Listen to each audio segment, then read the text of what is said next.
Éducation populaire, engagement des jeunes, citoyenneté mondiale, objectifs du développement durable ont été les maîtres mots de cette aventure qui aura permis à chacun de tisser du mieux vivre ensemble et d'agir pour son territoire en France, en Tunisie, en Guinée, au Maroc, au Sénégal, au Burkina Faso et à Madagascar.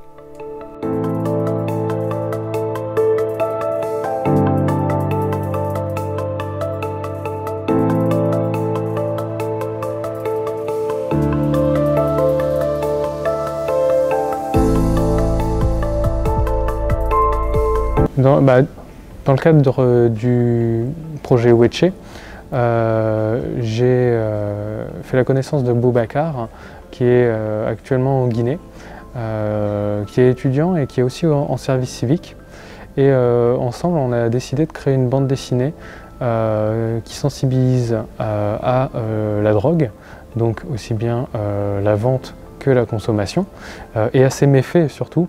Le but de l'opération, c'était en fait qu'à nous deux on fasse la bande dessinée et qu'on essaye de la partager un maximum afin de sensibiliser sur ce sujet. Donc pour cela, je me suis occupé majoritairement de faire le scénario et Boubacar s'est occupé de faire les dessins. Donc on est un peu scénariste et dessinateur quoi. Et aussi j'ai essayé de m'occuper de faire la promotion en fait de la bande dessinée maintenant qu'elle est réalisée, histoire qu'elle ait un véritable impact, un effet sur les autres.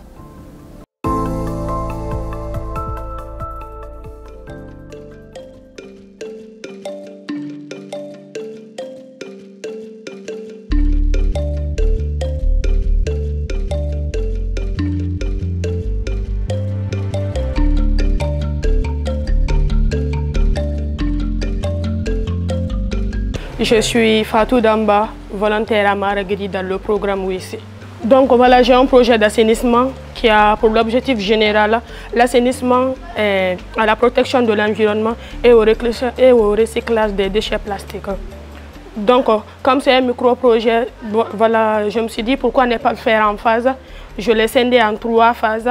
La première phase, c'est d'abord assainir et sensibiliser les habitants de la commune de Ratoma. C'est parce que c'est là-bas ma cible. Assainir et sensibiliser les habitants de la commune de Ratoma.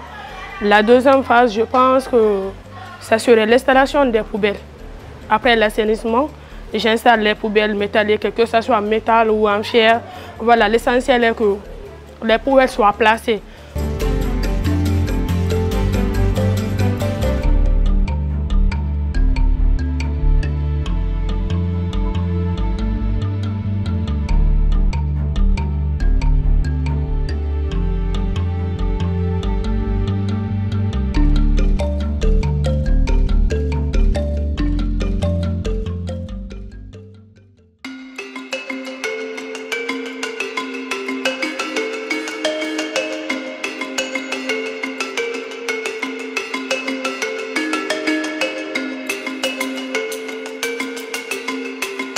Alors, il consiste à éduquer les gens par rapport à l'ODD qui signifie Objectif Développement Durable et l'EXI qui est l'éducation à la citoyenneté et à la solidarité internationale.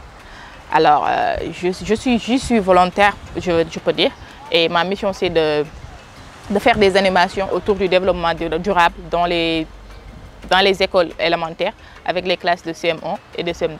Droit à l'éducation, droit à une alimentation, droit à l'environnement, droit à respecter ses parents, droit à santé, droit au loisir, droit à santé, protéger son environnement. L'enfant doit protéger son environnement.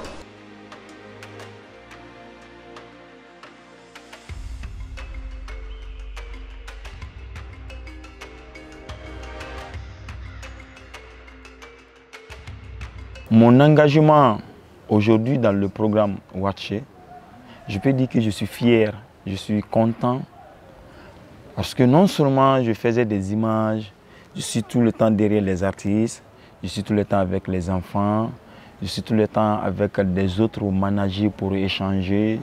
Je suivais des formations un peu partout, mais aujourd'hui, je me sens fier de moi, du fait que ma structure porte une confiance en moi pour accompagner les autres jeunes volontaires dans leurs micro-projets. Et de montrer ces valeurs du sport, ces valeurs de solidarité, ces valeurs de dépassement de soi, que vraiment, à travers le projet.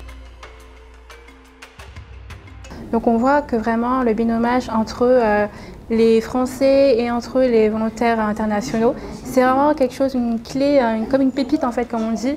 C'est vraiment très important. Tout ce qui est comme développement, tout ce qui est lié au développement, pourtant un citoyen aussi, tu peux contribuer de ta manière au développement de ta localité. Je pense que le travail que nous sommes en train de faire, lié à la réciprocité, est quelque chose de très très intéressant. Parce que nos jeunes reviennent outillés sur des questions de la compréhension de l'autre, sur les valeurs de la solidarité internationale, son importance et tout. Mais également, les jeunes que nous recevons ont un meilleur regard sur l'Afrique parce qu'ils sont en contact avec la culture. Ça leur permet effectivement de lever un certain nombre de stéréotypes qu'ils avaient sur le continent. Comme à IFCAR, il ciblait les enfants, de cibler les enfants ici aussi. Donc au départ, je suis vraiment partie d'une feuille blanche. Il fallait que je trouve l'endroit, il fallait que je trouve des gens qui travaillent avec moi. C'est pour ça que j'ai demandé à plein d'assos, parce que moi, je ne suis pas forcément formée à tout ce qui est horticulture. Voilà, je ne suis pas du tout formée à ça.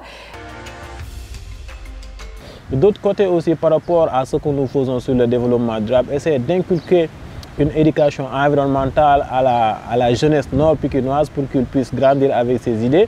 Donc les jeunes volontaires ont beaucoup appuyé à la mise en œuvre, mais aussi à la réalisation de certains petits projets. Je suis devant vous, je partage une question que je me pose souvent. Qui sommes-nous ? Il y a des gens qui deviennent fous parce qu'ils n'ont pas de sous, d'autres perdent espoir, d'autres préfèrent encore y croire. Il y a toujours une barrière qui nous freine, on est tous une fois tombés. Mais on arrive à nous relever de nos peines. L'être humain, après être tombé, apprend naturellement à se relever. Il y a des gens qui te viennent en soutien, pas par simple plaisir, parce que vous avez tissé de bons liens et qu'ils abordent te voir souffrir. Ils vous consolent, ils en font leur plus grand rôle. Ils te feront le drôle pour que tu gardes le contrôle. Ils te voient différemment. Tu conçois mal apparemment. Hommage à la famille, hommage aux bons amis qui te disent de chasser ceux qui te tracassent, de laisser de bonnes traces partout où tu passes. Qu'elles soient bonnes, évite les basses. Dans cette vie, tout le monde veut être le meilleur. Tout le monde veut le bonheur. Chacun veut vivre dans les...